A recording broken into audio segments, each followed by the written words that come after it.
Hello, physics teachers. Welcome to our final video in this 5-video series. Today, or this video, it's a different day for me, sorry. In this video, we're going to break down an example lesson plan using the curriculum I stuck just with those resources. That's not to say you can't bring in outside stuff, but I wanted to make sure that you guys could see the utility of all this stuff there in the curriculum map, our resource, and hopefully I think you guys will like what I put together. So let me start sharing my screen so that way you guys can see what I will be using. Now, it should be, if I remember to do so, I'll link this document down below in the description. If you don't see it there or the access isn't working or something like that, just email me and I'll get this to you guys so that way you can view it on your own. It's very nice to have this printed out as I go through this video, so that might be useful. Now, I'll also flip between this and I will jump over here to our curriculum map. This is from the first unit. So I'm kind of giving you like an example lesson plan that you could use early in the school year. I know the lesson plan title says day 1. That's just carryover from when I created some of these for summer school. It's a sample 1-day lesson plan. I probably should have fixed those. And really, so thinking about most of you guys, most of you are block scheduled. So I planned this for about 90-minute block, although considering all the stuff I put in here, this might bleed into 2 days, maybe 1.5. So I want to kind of briefly go over this, show you where I got everything from, really focus in on how this is very dynamic. There's different things going on. I'm incorporating the stuff in the curriculum map into teaching pedagogy, so that way the students are engaged and it's rigorous. So I'm not just taking, here's a worksheet, do it. Here's this, do it. I'm building it into an engaging lesson. So the introductory stuff, that's all coming just from, so like let's do the objective and standards.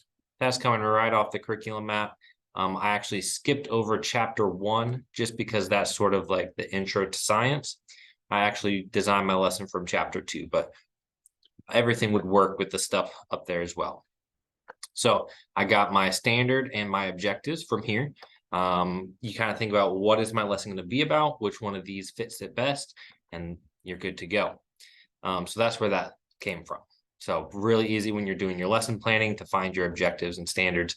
It's in your curriculum app, so utilize that. So as I go through the rest of this document, the activities is the main part of the lesson plan. So if you've got this printed out, the main thing you need to focus on is the activities. This is where I spell out, here are the things that I'm doing in the lesson. And on the left is the teacher guide. So it's more about what am I doing, or the whole class, what resources do I need to think about? And then the student guide, what will the students be doing during the actual activity? So I wanted to start off with introducing the phenomenon. Now, I know that was technically, you would probably do that up here at the beginning of chapter 1. Since I kind of skipped over that, I still wanted to do that. So you might even, in your own lesson planning, decide to hold off on that introductory phenomenon until you've gone through and covered the basics with chapter 1. And yours might look different on how you want to cover those intros things. But I went ahead and I said, I'll do the intro to the phenomena first, and then I'll jump into 2.1. Because the phenomenon is based on motion, it ties in really nicely with this first section in chapter 2. So, but the first activity I want to do is this opening phenomenon, which is, wait, did it move? And I think I've got linked here. I should link it up top, but here's the more information about the intro phenomenon. Students, the class, we're going to take a look at this image. I think if you did the curriculum video, you've seen this, but it's asking students, okay, this is a rock, big rock, out in the middle of the desert. Did it move? And students can look at this and they can say, yes, it moved. And now you can ask, well, how do you know? And now we're using, okay, we got to go find the evidence. We're doing observations. And so that's kind of how I tied this in. It's have the students group discuss protocols. So yeah, I'm going to be guiding the discussion. So I need to think in my mind about discussion protocols to make sure that this is a effective discussion. So here's the 2 questions we'll ask this class. Did the rock move, and how do you know? So that's kind of using your evidence-based observations. And then what possible explanations could you provide for how the rock moved? Now we're going into forming the hypothesis. So I really like that. It's a very simple idea, but now we're practicing that scientific method as a class. Oh, that is a bad typo. Sorry, guys. This is to bring two parts of the scientific method into the class discussion: observations based on evidence and forming hypothesis. I also put, like, if time permits, I can extend this exercise by allowing students 5 to 8 minutes to research the information. I give a website here that talks more about it, to evaluate and make adjustments to their original claims. So they might have, because it's like, how do you think the rock moved? Well, here's some ideas. Now they can go research it and maybe they change their opinion. That's, again, introducing parts of the scientific process with this introduction. So then in the discussion with, hey, you just did the scientific process, and we do this all the time to explain real world phenomena. I think they'll get a lot out of that. So my first activity, which could be anywhere from 10 to 15 minutes, already going pretty well. And then I'm going to jump to 2.1, the investigation listed there, position, velocity, and acceleration. Now, let's go ahead and look at what that looks like, but I really broke down what it looks like in the lesson plan. What's really nice about what I've got for you guys on here, so here's the investigation 2.1, so I can open that up and look. But if you look right underneath that, I also have a video for you guys for how to set it up. So if you're unfamiliar with the CPO equipment, you can go ahead and watch this video, only 7 minutes, and I show you how to set up the lab and kind of walk through it a little bit. Let's go ahead and open up the lab so you guys can see what it was that I have the students doing. So you'll have to have these stations set up at the beginning. And then you're going to have to send your students out into groups. I typically start these labs as a whole class and then transition it into individual student work. So part one, you might want to do this little reading, but part one, we're doing it as a class. It's so that they can visualize the stuff using the sensor, the data collector, moving the cart back and forth. Their data collector should show the displacement, or this might even be distance, and the velocity. And so position, I think, is actually this first one, since it's just, but it's kind of a distance from the sensor, and velocity. And so they can experiment with moving the car. They can see positive velocity, negative velocity. You can make it go fast or slow. So that's kind of the experimenting phase where you walk the students through that.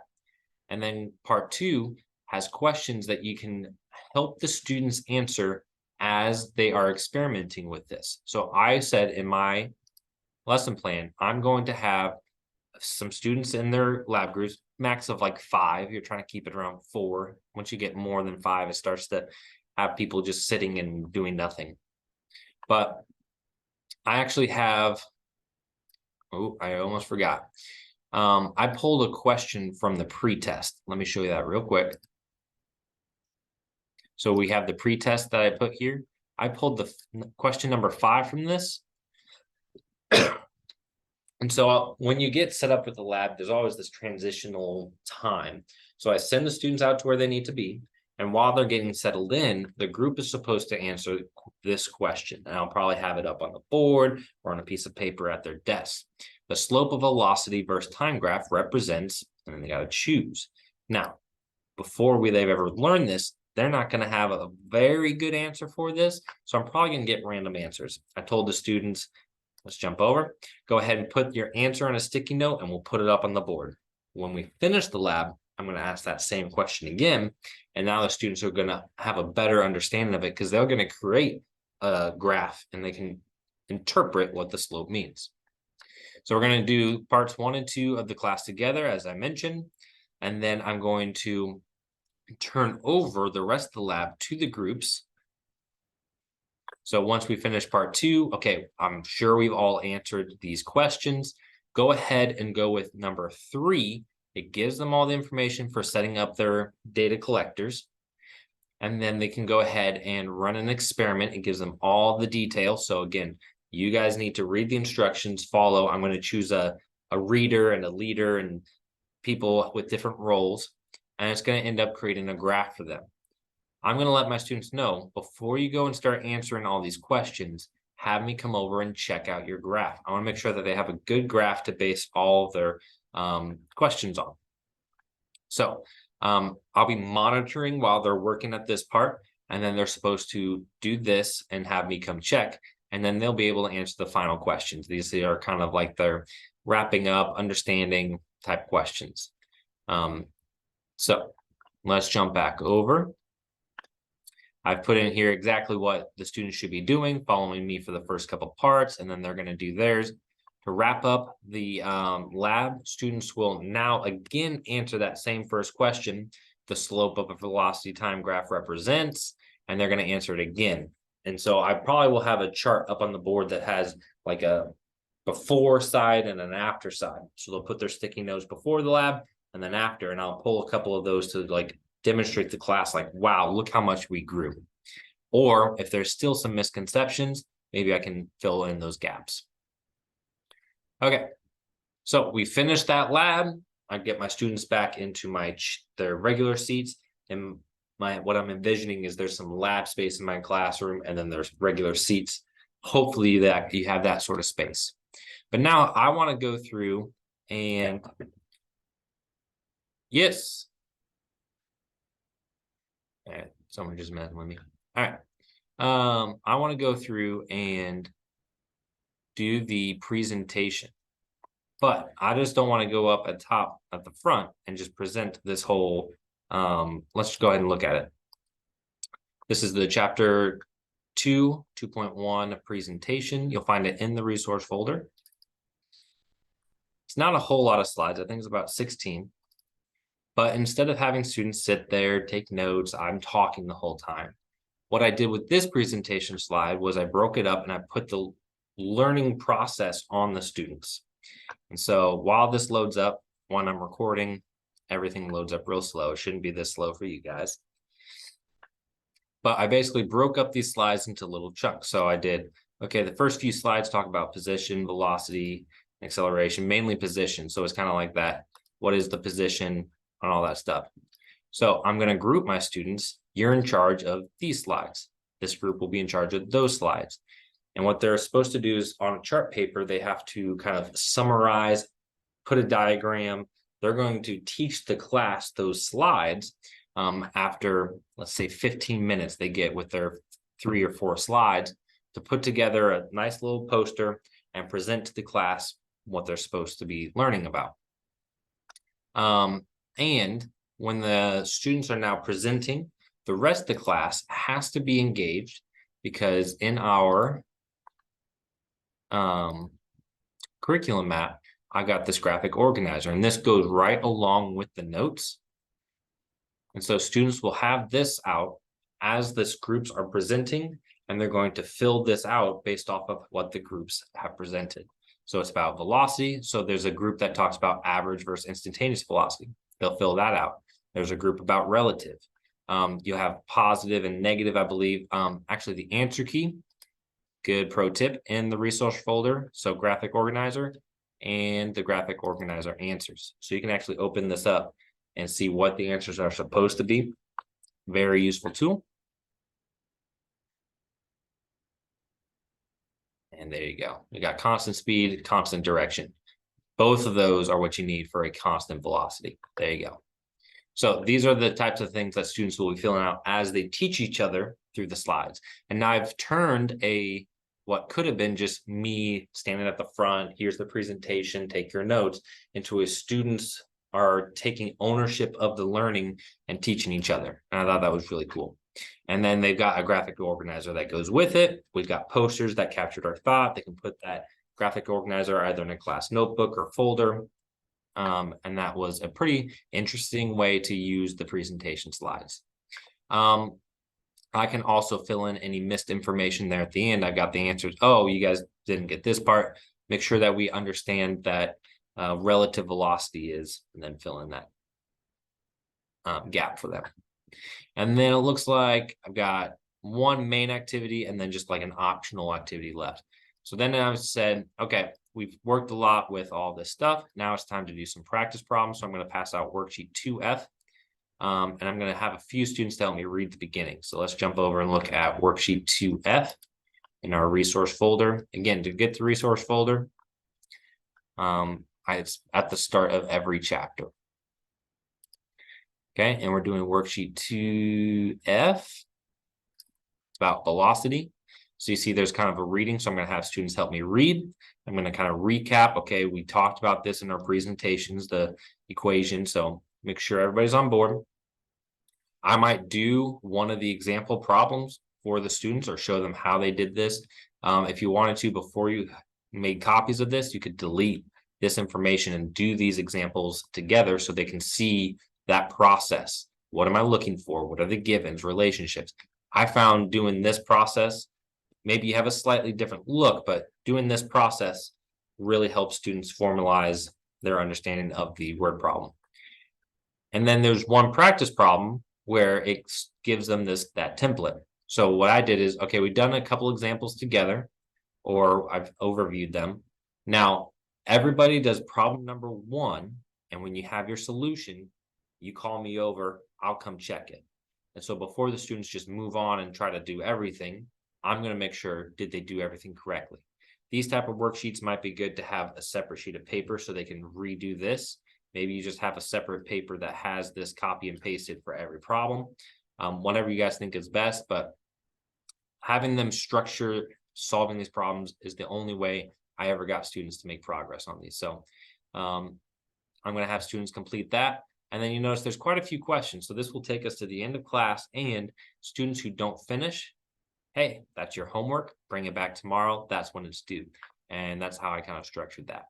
The last thing I put onto this lesson plan was just in case I needed something a little different. So either it's differentiated for a specific student at a different learning level, or a student missed school and I don't have the lab set up anymore. Okay, I still need them to get the learning though. And so I'll assign any student who kind of meets that criteria, the 2.1 guided reading. Those I put into the additional assignments folder. So if you come back to our folder, actually, I don't have those in here, so excuse that. The guided reading. So I'll assign them the guided reading. They just need a book and they can go through that chapter and section and they'll get the learning. They're not going to get the experience in the lab and all that stuff, but at least they're going to get the learning that they missed. So that's an option. I always put that as not my main learning activity because if I'm there, students don't need to sit with a book. So that's my extra, or if a sub is there or you missed class, go ahead and do this to get caught up. So that's a good resource. That was my optional. But that kind of brings us to the end. And you can see that was pretty good, pretty dynamic. There was some engaging lesson content there. Students were learning about velocity and motion. We got to use the lab equipment. So that fits about a 90-minute class period. I know Lincoln Middle, you guys might be like 45 minutes or 50 minutes. So you can break that up into 2 days pretty easily. But yeah, I don't want to keep rambling on, but you guys have access to this. Feel free to use that lesson plan exactly as is, be inspired by it and do something better, whatever you guys want. But there you go. Hopefully that explanation was super helpful for you guys for how I've used all of these resources to create an effective lesson. All right, that was the last video. So I will catch you guys at your schools. Have a great day.